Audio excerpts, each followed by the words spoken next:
Hare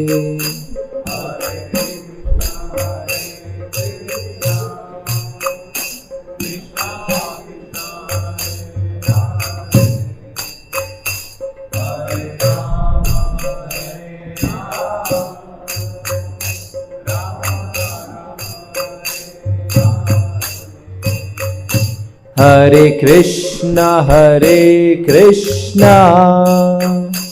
Krishna Krishna, Hare Hare, Hare Rama, Rama Rama, Hare Hare.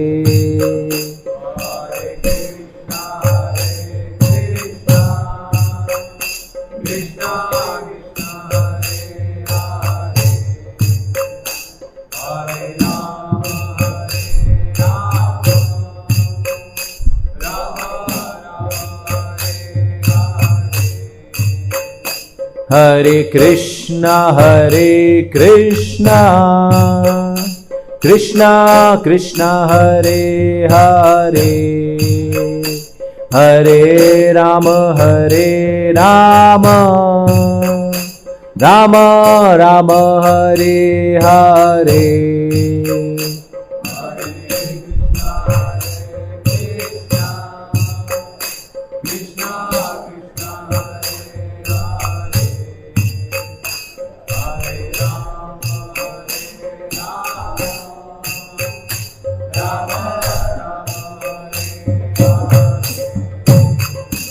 Hare Krishna, Krishna Krishna, Hare Hare, Hare Rama, Rama Rama, Hare Hare.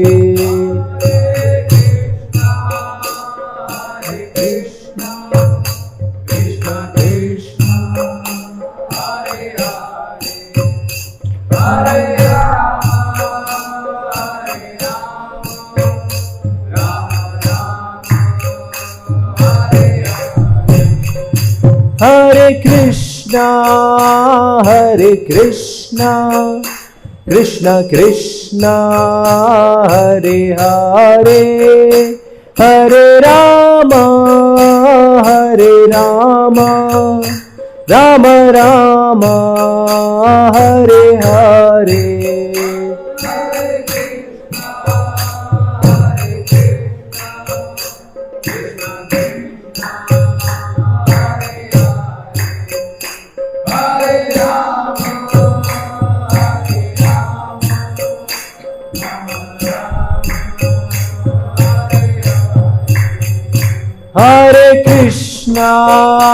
Hare Krishna, Krishna Krishna, Hare Hare, Hare Rama,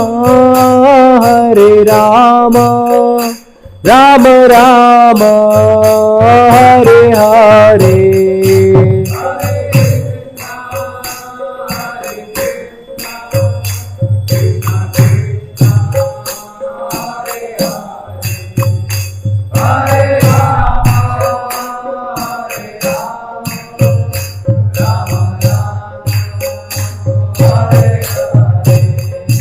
Hare Krishna, Krishna Krishna, Hare Hare, Hare Rama, Rama Rama, Hare Hare.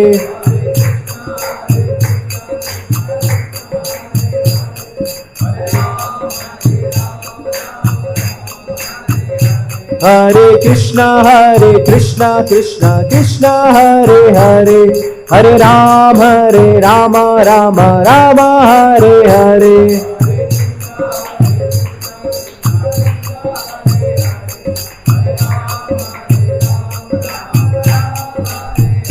Hare Krishna, Krishna Krishna, Hare Hare, Hare Rama, Rama Hare Hare.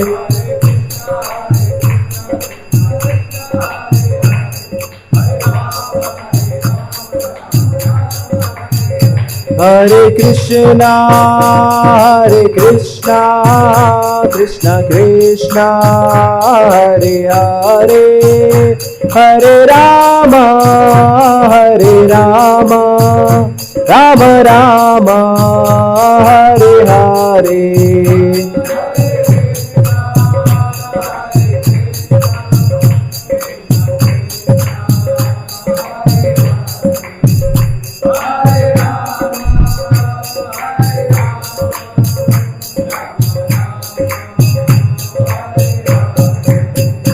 जय राधा वृंदावन चंद्र राधा वृंदावन चंद्र राधे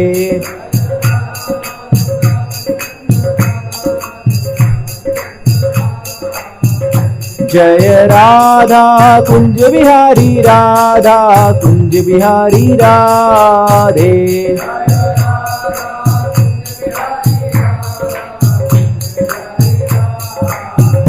जय गौरानिताय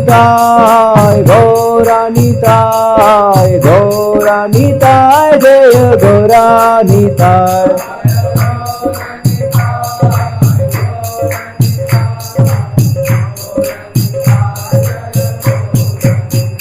जय जय प्रभुपाद जय जय प्रभुपाद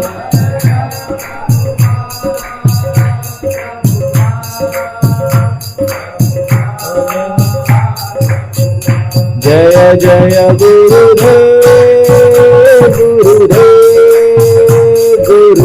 जय जय गुरुदेव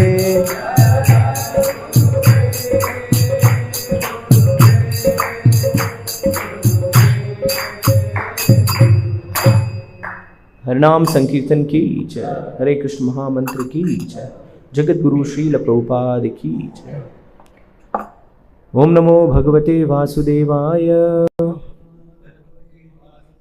ओम नमो भगवते वासुदेवाय। ओम नमो भगवते वासुदेवाय। हरे कृष्णा।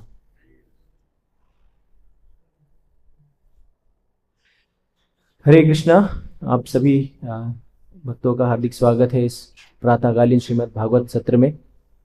आज हम श्रीमद् भागवतम के छठे स्कंद के 18वें अध्याय के श्लोक संख्या 41 और 42 इन दोनों श्लोकों की विवेचना करने का प्रयास करेंगे।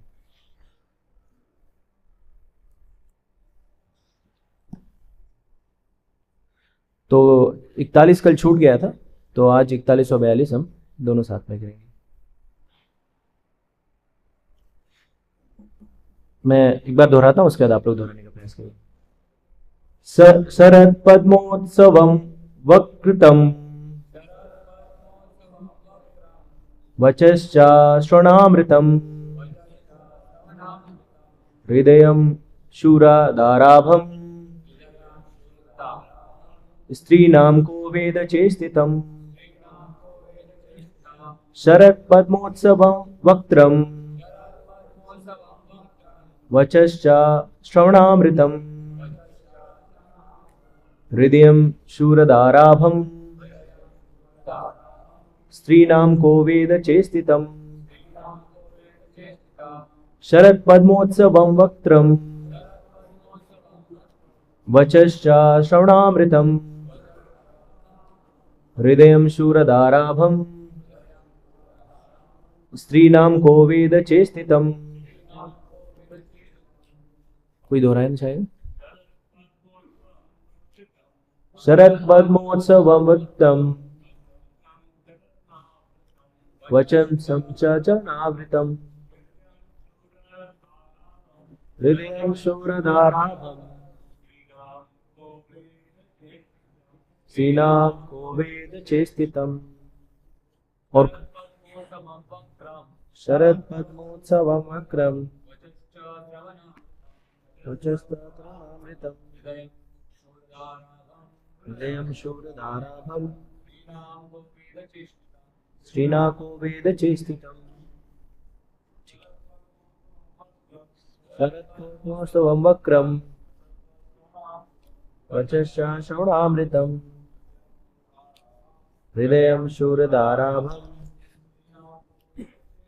स्त्रीणाम को वेद चेष्टितम। ठीक, माता जी ये दोहराना चाहेंगे। शरद पद्मोत्सवं वक्रम वचश्च श्रवणामृतम हृदयं शूरदाराभं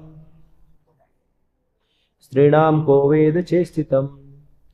शब्दार्थ, अनुवाद और तात्पर्य जगत गुरु श्रील प्रभुपाद जी के द्वारा। जगत गुरु श्रील प्रभुपाद जी की जय। शरद, शरद ऋतु में, पद्म कमल पुष्प, उत्सवम फूलते हुए, वक्त्रम मुख, वचः शब्द, च भी श्रवण कान के लिए, अमृतम सुख देने वाले, हृदयम हृदय, शूरधारा शूर्य की धार, आभम सदृश, स्त्रीणाम स्त्रियों के, क कौन वेद जानता है, चेष्टितम चरित्र को। अनुवाद जगत गुरु श्रील प्रभुपाद जी के द्वारा। जगत गुरु श्रील प्रभुपाद की जय। स्त्री का मुख शरतकालीन खिले हुए कमल पुष्प के समान आकर्षक तथा सुंदर होता है। उसके शब्द अत्यंत मधुर और कानों को प्रिय लगने वाले होते हैं, किंतु यदि उसके हृदय का अध्ययन किया जाए तो पता चलेगा कि वह छुरे की धार के समान अत्यंत पैना है। भला ऐसा कौन है जो स्त्री के कार्यकलापों को जान सके। तात्पर्य जगत गुरु श्रील प्रभुपाद जी के द्वारा। जगत गुरु श्रील प्रभुपाद जी की जय। कश्यप मुनि ने भौतिक दृष्टि से स्त्री का बहुत सुंदर चित्र खींचा है। स्त्रियां अपनी सुंदरता के लिए प्रसिद्ध हैं और तरुणावस्था में, विशेष रूप से 16 या 17 वर्ष की आयु में, वे पुरुषों के लिए अत्यधिक आकर्षक होती हैं। इसलिए स्त्री के मुख की तुलना शरदकालीन कमल पुष्प से की गई है। जिस प्रकार कमल का पुष्प शरद में अत्यंत सुंदर लगता है, उसी प्रकार से तरुणावस्था को प्राप्त स्त्री भी अत्यंत आकर्षक होती है। संस्कृत भाषा में स्त्री की वाणी को नारी स्वर कहते हैं, क्योंकि सामान्यतः वह गाती हैं और उसका गायन आकर्षक होता है। आजकल तो सिने तारिकाओं का ही स्वागत होता है। उनमें से कुछ तो मात्र गायन के बल पर प्रभुत धन कमाती है। इसलिए जैसा कि श्री चैतन्य महाप्रभु की शिक्षा है, स्त्री का संगीत घातक है, क्योंकि इससे सन्यासी उसका शिकार हो जाता है। सन्यास का अर्थ स्त्री संग का परित्याग है, किंतु यदि कोई सन्यासी स्त्री की वाणी सुनता है और उसके अत्यंत सुंदर मुख को देखता है तो वह निश्चित रूप से उसकी ओर आकृष्ट होता है और उसका पतन हो जाता है। ऐसे अनेक उदाहरण मिलते हैं, यहाँ तक कि मुनि विश्वामित्र भी मेनका के शिकार हुए। अतः जो आध्यात्मिक उन्नति करना चाहता है उसे विशेष रूप से सावधान रहना चाहिए कि वह न तो स्त्री का मुख देखे और न उसकी वाणी सुने।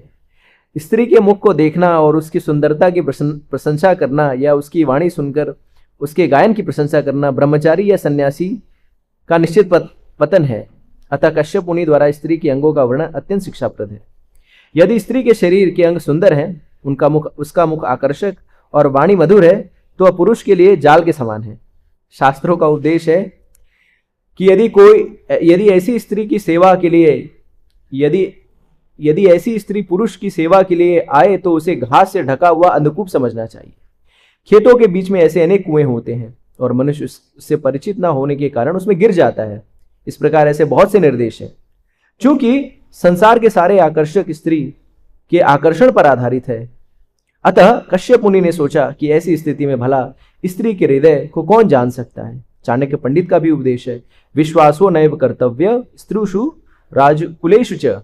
2 प्रकार के व्यक्तियों का कभी विश्वास न करें, राजनीतिज्ञ तथा स्त्री। ये शास्त्रों की आधिकारिक शिक्षाएं हैं, अतः स्त्रियों के साथ उठने बैठने में विशेष सतर्कता बरतनी चाहिए। कभी कभी हमारे कृष्ण भावनामृत आंदोलन की आलोचना की जाती है कि इसमें स्त्री तथा पुरुष मिले जुले रहते हैं, किंतु कृष्ण भक्ति तो हर एक के लिए होती है, चाहे वो पुरुष हो या स्त्री।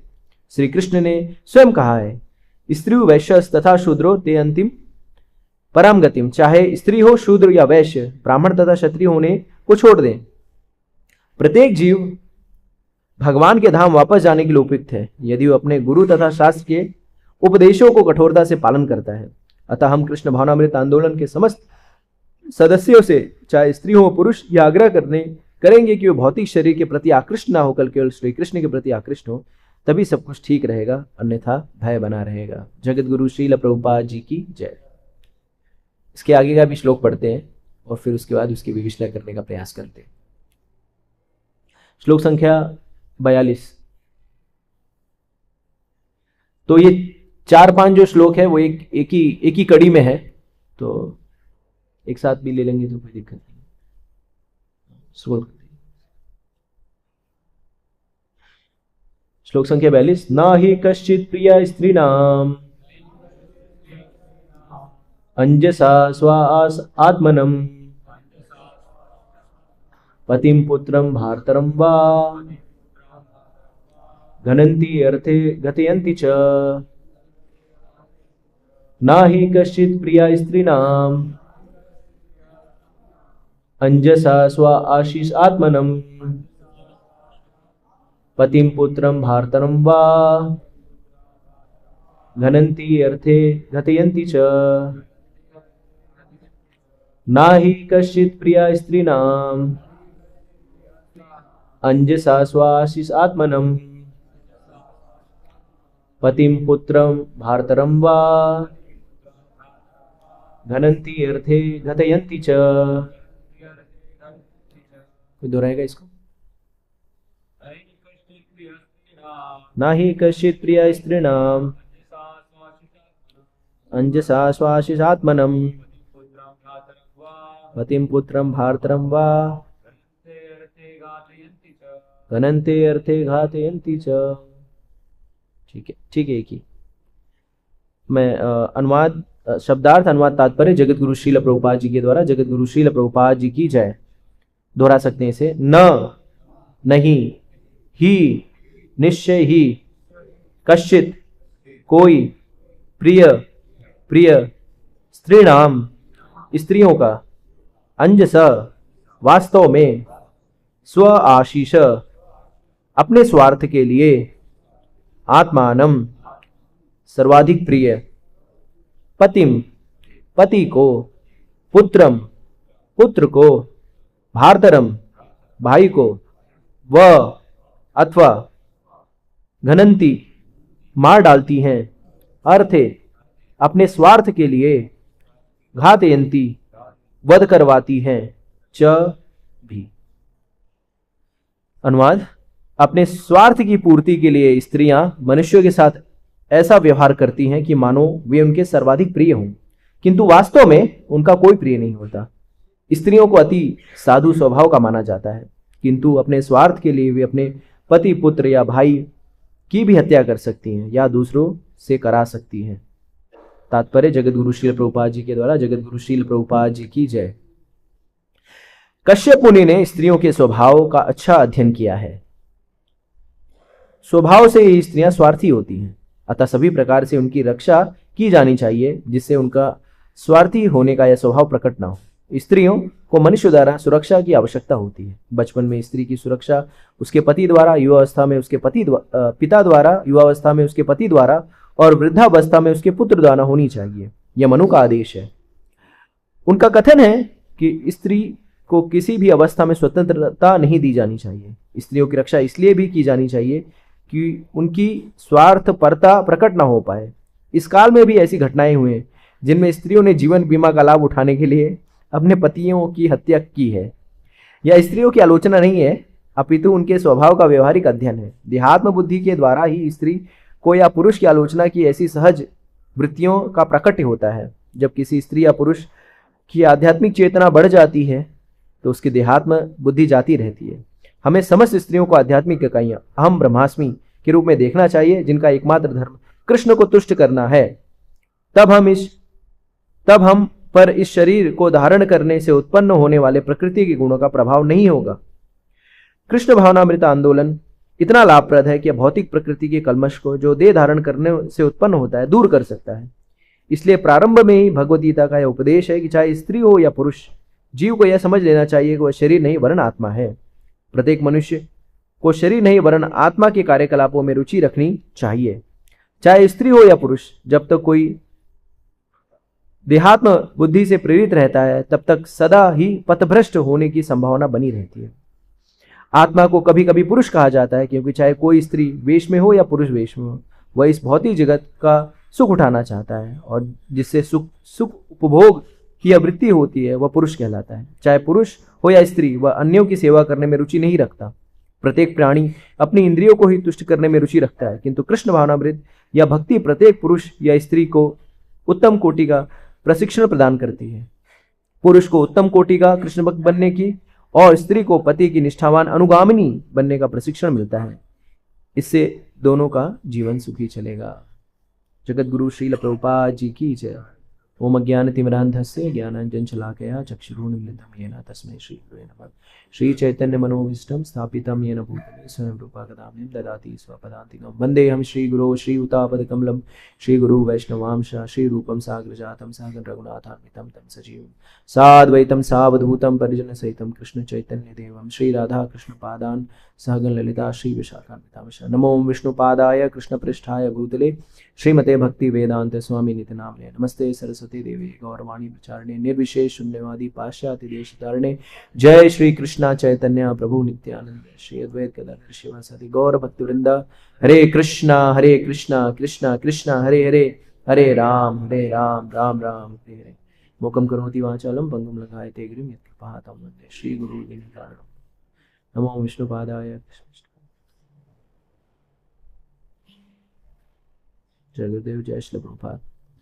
हरे कृष्णा। तो इस दोनों बहुत ही जटिल और कठिन श्लोकों की विवेचना करने से पहले आप सभी वरिष्ठ भक्तों के आशीर्वाद का आकांक्षी हूँ और आप सभी लोगों की कृपा और श्री प्रभुपाद जी की कृपा होगी तो जो वरिष्ठ भक्तों से सुन रखा है उसी को दोहराने का प्रयास करूँगा अपने स्वतः के शुद्धिकरण के लिए। कोई त्रुटि होती है तो कृपया क्षमा करिएगा। तो ये जो दो श्लोक था ये बहुत ही हम कह सकते हैं विवादित श्लोक है, कंट्रोवर्शियल अगर कहें तो, क्योंकि इन श्लोकों को लोग जो है अपने स्वार्थ के अनुसार इसकी विवेचना करने का प्रयास करते हैं। जहाँ पे उनका फायदा होता है इन श्लोकों को चिपका दिया जाता है। ऐसे ही और भी श्लोक हैं, उनका हम इस विवेचना के मध्य में उसको हम समझने का प्रयास करेंगे। तो तत्व संदर्भ में जीव गोस्वामी बताते हैं कि कोई भी आदेश, निर्देश या ज्ञान प्रतिपादित करने के 3 तरीके होते हैं। पहला तरीका राजा की तरह। तो राजा के जो आदेश होते हैं वो बहुत ही सुस्पष्ट होते हैं। राजा कभी भी कोई आदेश देता है वो कहेगा जाओ ये काम करके आओ, वो कभी घुमाएगा फिराएगा नहीं, वो सुस्पष्ट तरीके से बताएगा। तो जो हमारे वेद हैं वो उसी तरह से राजा के निर्देशों की तरह जो सुस्पष्ट तरीकों से सूत्र रूप में बता दिया जाता है। तो पहला तरीका राजा की तरह। जीव गोस्वामी कहते हैं दूसरा तरीका जो होता है वो मित्र की तरह। तो मित्र जो होता है वो थोड़ा सा संवेदनशील होता है, क्योंकि उसका स्नेह होता है तो वो संदेश तो देता है लेकिन उदाहरणों के तौर पर देता है। वो आपको कुछ उदाहरण बताएगा और फिर चीजों को समझाने का प्रयास करेगा। मित्र, ये दूसरा तरीका है। तो हमारे जो पुराण इत्यादि हैं वो मित्र की तरह है, जो हमें कथाओं के द्वारा, उदाहरणों के द्वारा हमें समझाने का प्रयास करते हैं। और जीव गोस्वामी जी कहते हैं कि तीसरा जो तरीका है वो छद्म रूप, जो प्रिय अपनी प्रेयसी को देता है जो संदेश, वो तीसरा तरीका होता है। क्योंकि इन संदेशों में व्यक्ति का स्नेह इतना अधिक होता है कि व्यक्ति अपने प्रियकर को दुखी नहीं करना चाहता। जैसे प्रभुपाद जी कहते हैं ना कि अगर सास को अपनी बहू को रुष्ट नहीं करना है तो क्या करती है, अपने बेटी के माध्यम से उसको संदेश देती है। तो उसी तरह से ये तीसरा तरीका है। तो इन 3 तरीकों से हमारे जो भी शास्त्र हैं, वेद, शास्त्र, पुराण, उपनिषद, इतिहास, ये तीनों तरीके से हमें आदेश या ज्ञान देने का प्रयास करते हैं। लेकिन श्रीमद् भागवतम की विशेषता क्या है? श्रीमद् भागवतम की विशेषता यह है कि इन 18,000 श्लोकों में तीनों तरीकों को समाहित किया गया है। तीनों तरीकों से ज्ञान दिया गया है। सूत्र भी दिए गए हैं, दूसरा कथाओं के द्वारा माध्यम से भी बताने का प्रयास किया गया है, और तीसरा अपरोक्ष रूप से भी बताने का प्रयास किया गया है। श्रीमद् भागवतम या इतर शास्त्र ये सब वैदुर्यमणि के समान है, और हम जिस तरह से इसको देखना चाहें, जिस भी भाव से इसको देखना चाहें, वो भाव जो है शास्त्र प्रकट करते हैं। आचार्यगण बताते हैं कि श्रीमद् भागवतम जो है वो कल्पवृक्ष की तरह है। तो कल्पवृक्ष क्या करता है? हमारी इच्छाओं को पूरा करता है। तो हम जो चीज देखना चाहते हैं या जिस तरह से देखना चाहते हैं, आप शास्त्रों को उठा लीजिए, उस तरह से शास्त्र आपको देखने में, आपको वो सारी चीजें प्राप्त हो जाएंगी। तो हम चीजों को क्या करते हैं, अपने सुविधा के अनुसार, अपने स्वार्थ के अनुसार, या क्या हमें अच्छा लगता है उसके अनुसार हम चीजों को देखते हैं उस चीज का अवलोकन करते हैं। बहुत सारी चीजें जिन पे हम विवेचना करते हैं या जिन पे हम कुछ टीका करते हैं, वो इस पे भी निर्भर करता है कि हमारा उस स्थिति में अनुभव कैसा रहा है। तो अनुभव के आधार पर भी हम कई बार चीजों को परिलक्षित करते हैं, उसको प्रमाणित करते हैं, उसको समझाने का प्रयास करते हैं। तो ये जो श्लोक है, अगर इस श्लोक को कोई ऐसे ही भक्त अगर इसके परिप्रेक्ष्य में इसको ना समझे और सीधा इस श्लोक को सुने और पढ़े, तो क्या लगेगा कि ये श्रीमद् भागवतम जो है, जो इस मनुष्य जगत की जो आधारशिला है, इस पूरे ब्रह्मांड की जो आधारशिला है, उसकी भर्त्सना कर रहा है, उसकी निंदा कर रहा है। जय श्री राधा कुंज बिहारी भगवान की जय, श्री गौर निताय भगवान की जय। तो अगर हम इस श्लोकों को जो हमने पढ़ा, कोई बीच में आ जाए व्यक्ति और इसको सुने, क्या कह रहे हैं इस श्लोक में? अपने स्वार्थ की पूर्ति के लिए स्त्रियां मनुष्यों के साथ ऐसा व्यवहार करती हैं कि मानो वे उनकी सर्वाधिक प्रिय हो, किंतु वास्तव में उनका कोई प्रिय नहीं होता।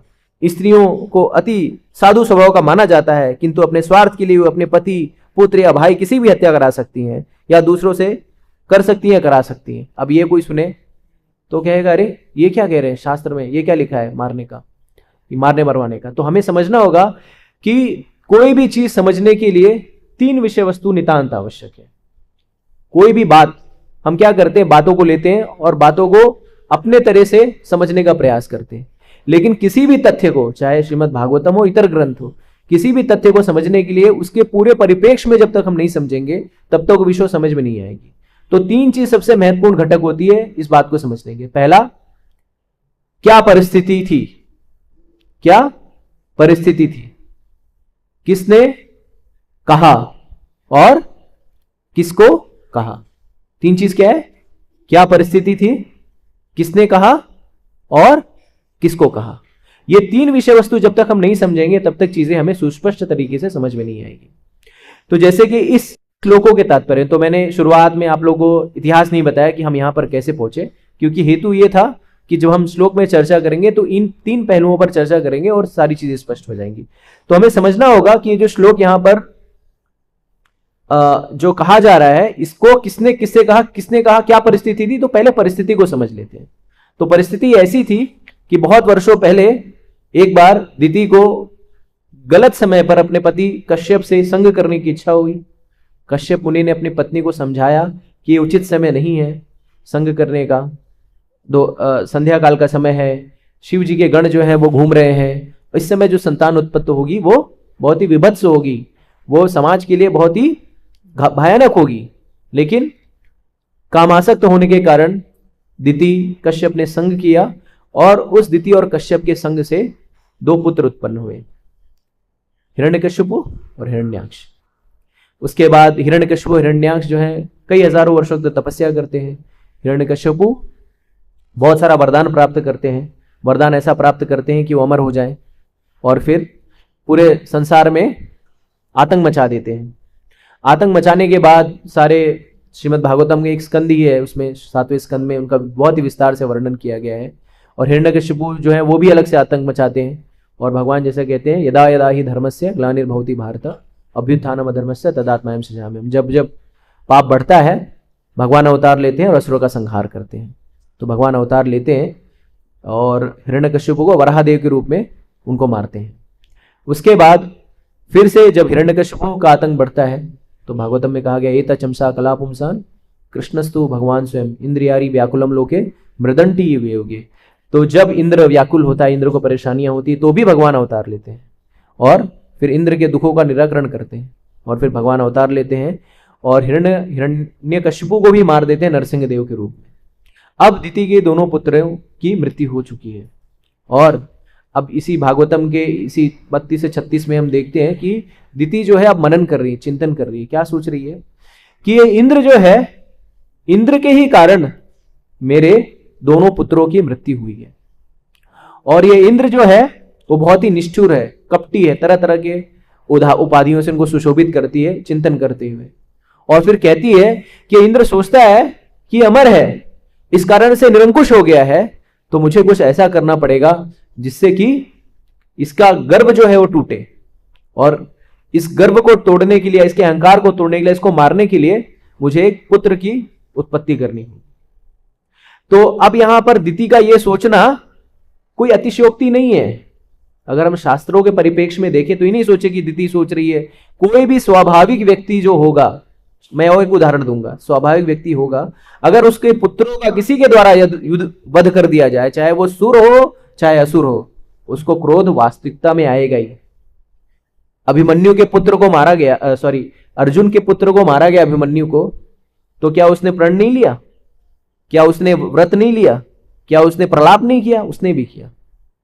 या ये जो मारने की बात है, पुत्र उत्पत्ति, इंद्र को मारने के लिए पुत्र उत्पत्ति करने की जो बात है, वो हम देखते हैं कि वृतासुर की कथा में, तो जब विश्वरूप का वध कर देता है इंद्र, उसके बाद कौन यज्ञ करता है? त्वष्टा, उसके पिताजी त्वष्टा यज्ञ करते हैं। क्या करने के लिए? ऐसा पुत्र उत्पन्न करूं जो इंद्र को मारे। तो आप परिप्रेक्ष्य समझ रहे कि दिति का यहां पर पुत्र, इंद्र को मारने के लिए पुत्र उत्पत्ति का जो भाव है वो उसी तरह से है जिस तरह से त्वष्टा ने यज्ञ किया अपने पुत्र के मारे जाने पर इंद्र को मारने के लिए, या अर्जुन ने व्रत लिया अभिमन्यु के मारे जाने पर। तो इस तरह का ये मनोदशा से उसे पुत्र उत्पन्न करना है, संतान उत्पन्न करना, और उसमें कोई भी दुराग्रह नहीं है। ये जो श्लोक है ये उनके त्वष्टा के ऊपर भी लागू हो सकता है या अर्जुन के ऊपर भी लागू हो सकता है। तो आचार्यगण हमें बताते हैं, जैसे मैंने कहा कि शास्त्र में जैसे जो कानून नियम जो होता है वो कई बार जैसे हम शास्त्रों को पढ़ते हैं तो उसमें वो लिंग निरपेक्ष होता है, लिंग निरपेक्ष होता है। उसमें नहीं किस, जैसे ट्रैफिक सिग्नल, लाल सिग्नल जो आए, कानून लिखता है कि लाल बत्ती अगर आए ट्रैफिक में तो सड़क क्रॉस नहीं करना है, तो किस पे लागू होता है? स्त्री या पुरुष पे? वो सब पे लागू होता है। ऐसा नहीं कि सिर्फ स्त्रियों पे लागू होगा या पुरुष पे लागू होगा। लोग क्या करते हैं, अपनी कुंठा को निकालने के लिए इस तरह से वो एक अंगी चीजें करते हैं, समझाने का प्रयास करते हैं, लेकिन ऐसा नहीं है। तो अब दिति को पुत्र प्राप्त करना है, तो दिति को पुत्र प्राप्त करना इतना शक्तिशाली, तो सबसे सरल, सबसे मतलब एकमात्र तरीका क्या है? अपने पति को प्रसन्न करना। शास्त्रों में बताया गया है कि अगर जो स्त्री अपने पति को प्रसन्न करती है, बशर्ते वो भक्त हो, अगर अपने पति को प्रसन्न करती है तो उसकी तपस्या से ही, उसकी पतिव्रता होने के कारण ही वो कुछ भी करने में सक्षम है। तो पद्म पुराण में एक सुंदर कथा आती है जहां पर एक ब्राह्मणी स्त्री होती है और उसके पति को कोढ़ हुआ रहता है, और वो स्त्री जो है अपने पति का बहुत सेवा करती है। और एक बार उसके घर के समक्ष से एक वैश्या जाती रहती है, और पति चूंकि कुष्ठ से पीड़ित होता है तो वो अपनी पत्नी से एक इच्छा जाहिर करना चाहता है, बहुत दुखी रहता है। तो पति, जैसे शांतनु का जब योजन दुर्गंधा या सत्यवती के प्रति आकर्षण हो जाता है, और सत्यवती के पिता जो है वो विवाह करने से मना नहीं करते, विवाह करने से मना कर देते, क्षमा करिए। तो जो शांतनु है वो दुखी हो जाते हैं और फिर उनको चीजें अच्छी नहीं लगती। और भीष्म पितामह जब इस चीज को देखते हैं, देवव्रत उनका नाम रहता है उस समय, तो स्वाभाविक रूप से पूछते पिताजी आपके दुख का कारण क्या है? और फिर पिताजी बताते हैं कि मुझे जो योजन सुगंधा या सत्यवती से विवाह करना है, मछुआरे की लड़की से, और उसका पिता जो है मान नहीं रहा है। और फिर इतिहास में पहली बार होता है कि एक बेटा जाता है अपने पिता के लिए लड़की का हाथ मांगने के लिए। तो उसी तरह से यहाँ पे भी ये दुखी है, तो स्त्री स्वाभाविक रूप से पूछती है पतिदेव तुम्हारे दुख का कारण क्या है? तो ये पति कहता है कि मेरा उस वैश्या पे हृदय आ गया है और मैं चाहता हूं उसका संग करना। दूसरी स्त्री रहेगा तो क्रोधित हो जाए, क्या बात कर रहे हैं, और वो भी कोढ़ी है, पति कोढ़ी है, लानत देने लगे, अरे कोढ़ी हो तुम, मरने वाले हो, शरीर से गंदगी निकल रही है और तुमको स्त्री संग करना है। लेकिन इसने कहा कि नहीं, कोई बात नहीं, तुम्हारी इच्छा है, मैं इसको पूर्ण करूंगा। और पद्म पुराण बताता है कि स्त्री जाती है और जा करके उस वैश्या के घर पे सुबह होने से पहले साफ सफाई कर देती है। 3-4 दिन इसी तरह से चलता रहता है। वैश्या सोचती है अरे ये क्या हो गया, कौन साफ सफाई कर रहा है? अपने परिकरों को पूछती है कि किसने ये साफ सफाई इतनी सारी अच्छी से चीजें की? तो परिकर कहते हैं कि हमें भी पता नहीं। तो एक दिन वो लोग सुबह जल्दी उठ जाते हैं, देखते हैं कि एक स्त्री आती है और इस तरह से सारी चीजें सुचारू करके जाती है। तो इस वैश्या को बहुत आनंद होता है और बहुत खुश हो जाती है, मिलती है उससे और ब्राह्मणी से पूछती है कि बोलो तुम इतनी अच्छी सेवा करो, जो बोलोगी मैं तुम्हें दे दूंगी। तो स्त्री कहती है कि मेरे पति जो है ना आपके साथ संग करना चाहते हैं, तो अगर आप कृपया तो कहती है संग करना चाहते हैं, फिर बताती भी कि उनको कोढ़ हुआ है। तो कौन सी चाहे वैश्य को करोड़ रुपए दे दो, कोई भी वैश्य, कोई भी व्यक्ति जो है, ऐसे व्यक्ति, रोगी व्यक्ति के साथ कोई संग नहीं करना चाहेगा। लेकिन किसी तरह से कहती है ठीक है मैं करूंगी संग, बशर्ते क्योंकि मेरे यहाँ पे राजा बहुत सारे लोग आते हैं, मुझे ऐसी व्यवस्था करनी पड़ेगी कि वहां पर मेरा कोई भी अतिथि ना हो, उस स्थिति में मैं आप उनकी सेवा कर पाऊंगी। तो कहती है ठीक है, लेकिन उनको लेकर के आना होगा। तो लेकर के कैसे आएंगे, उस समय उनके पास गरीब ब्राह्मण, उनके पास कहाँ कुछ कोई भी विषय वस्तु नहीं ले जाने के लिए। तो स्त्री क्या करती है, अपने पति को अपने कंधे पर बिठा करके लेके जाती रहती है। और जब लेके जाते रहती है तो दो जगह दो अलग अलग वर्णन है। एक जगह मंडव ऋषि की यह कथा, कहीं कहते हैं कि मंडव ऋषि को लात लग गया, और कहीं कहते हैं कि मंडव ऋषि ने क्या कहते हैं, उस व्यक्ति की मनोदशा को समझ लिया, उस ब्राह्मण की मनोदशा को समझ लिया। और जब वो लेके जाते रहते हैं तो लेके जाते रहती है तो उसका लात नहीं, वो चले जाते हैं 3 दिन संग करते, वापस आने के समय जो उनका लात जो है मंडव ऋषि को लग जाता है। और मंडव ऋषि उसको श्राप देते हैं कि जिसने भी या जिसके शरीर से मुझे दुर्गंध आई और मेरी तंद्रा, मेरा ध्यान टूट गया है, ध्यान करते रहते हैं, ऐसा व्यक्ति वो सूर्योदय होने से पहले ही मर जाए। जैसे सूर्योदय होगा वो मर जाएगा, क्योंकि उसने मेरे ध्यान को तोड़ दिया है। और ये ब्राह्मणी की स्त्री जब ये सुनती है कि सूर्योदय होने के पहले ही श्राप दे दिया गया, सूर्योदय जैसे होगा मेरा पति मर जाएगा, तो कहती है मैं, अगर मेरे अंदर कोई भी सतीत्व है तो ये सूर्य उदय ही नहीं होगा, ये सूर्य उदय ही नहीं होगा।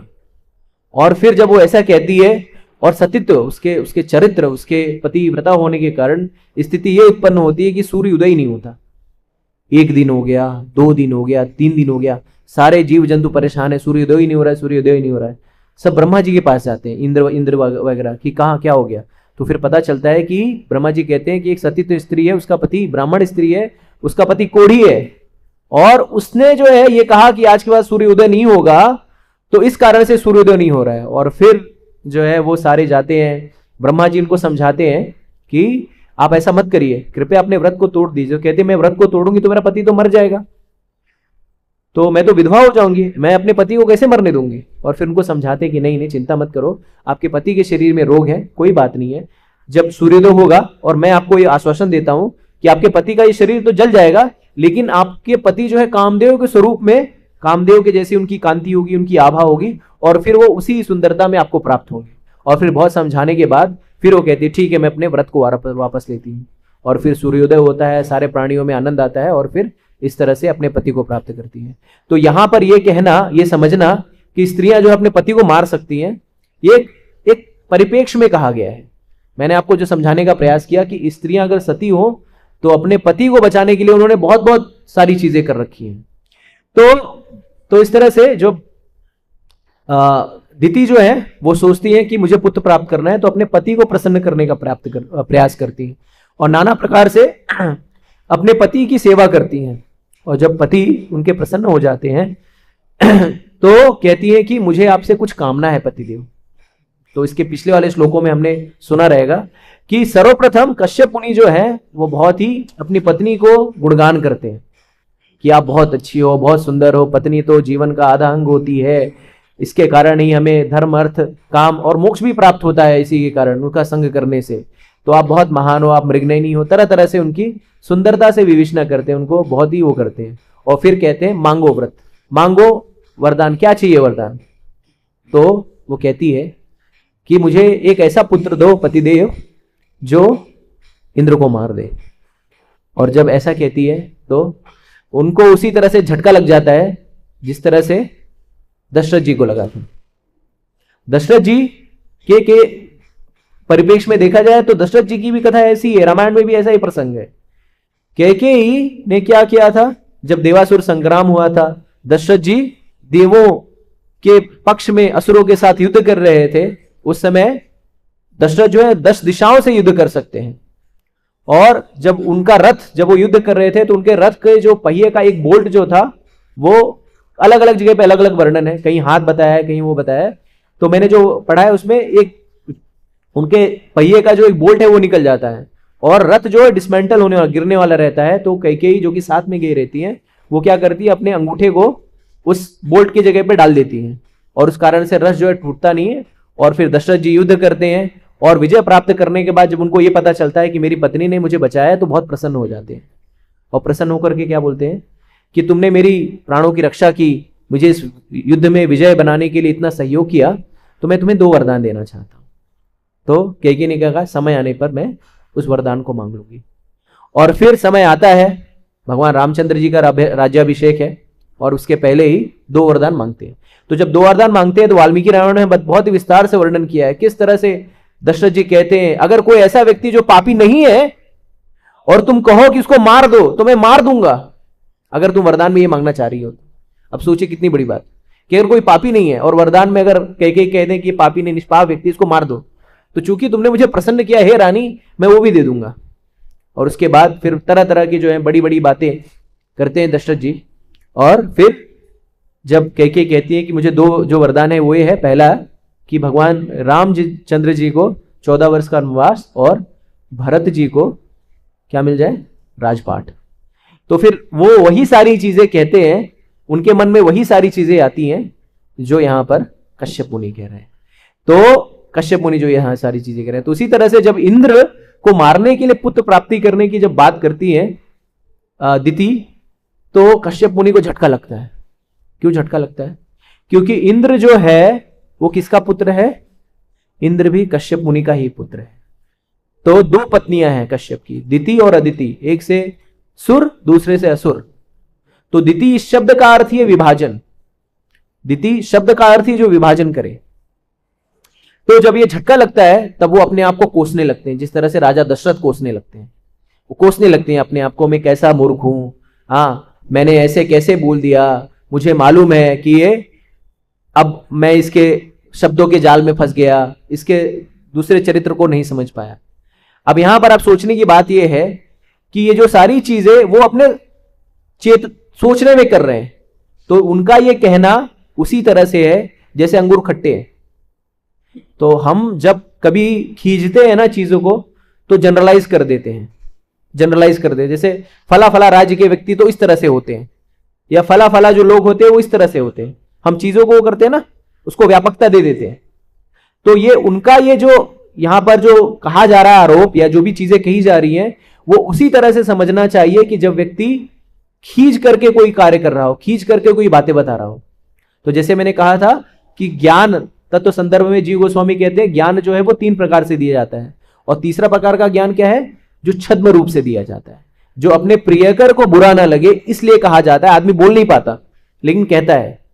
तो यहां पर क्या कर रहे हैं, चूंकि उनकी दुर्बलता है और उस दुर्बलता के कारण वो चीजों को संभाल नहीं पा रहे हैं, इस कारण से अब दोष वो दिति के ऊपर दे रहे हैं।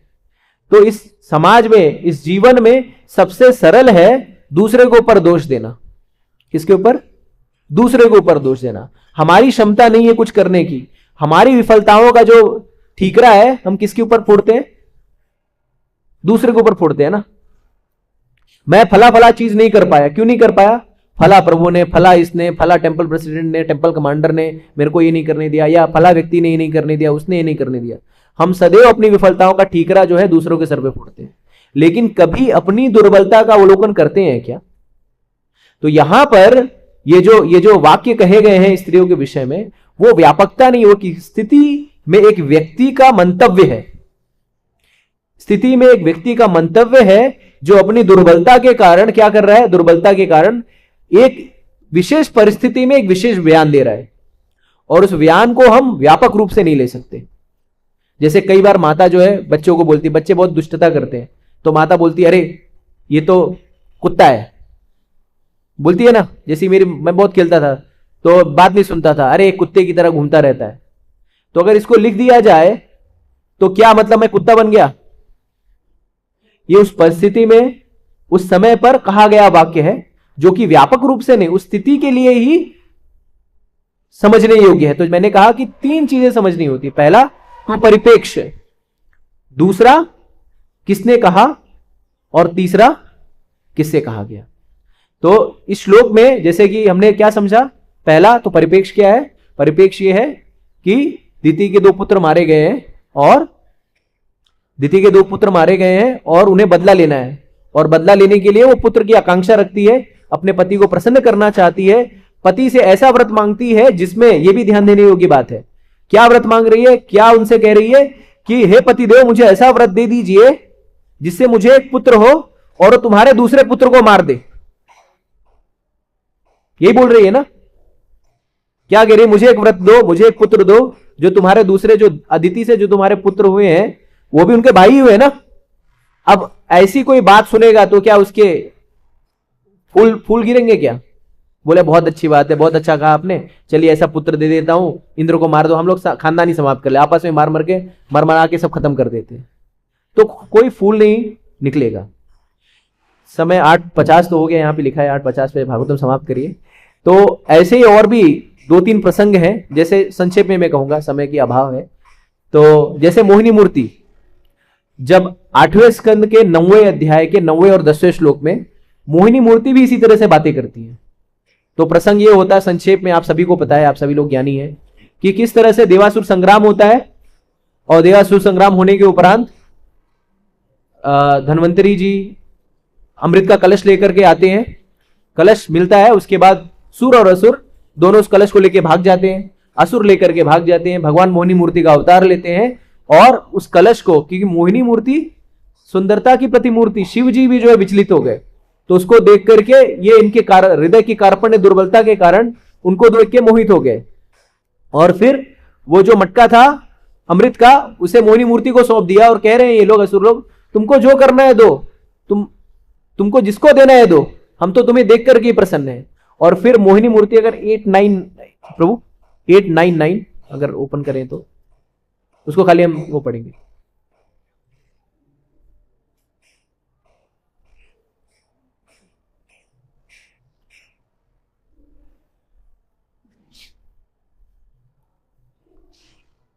हाँ नीचे करिए, हिंदी में नहीं है, हिंदी में नहीं है।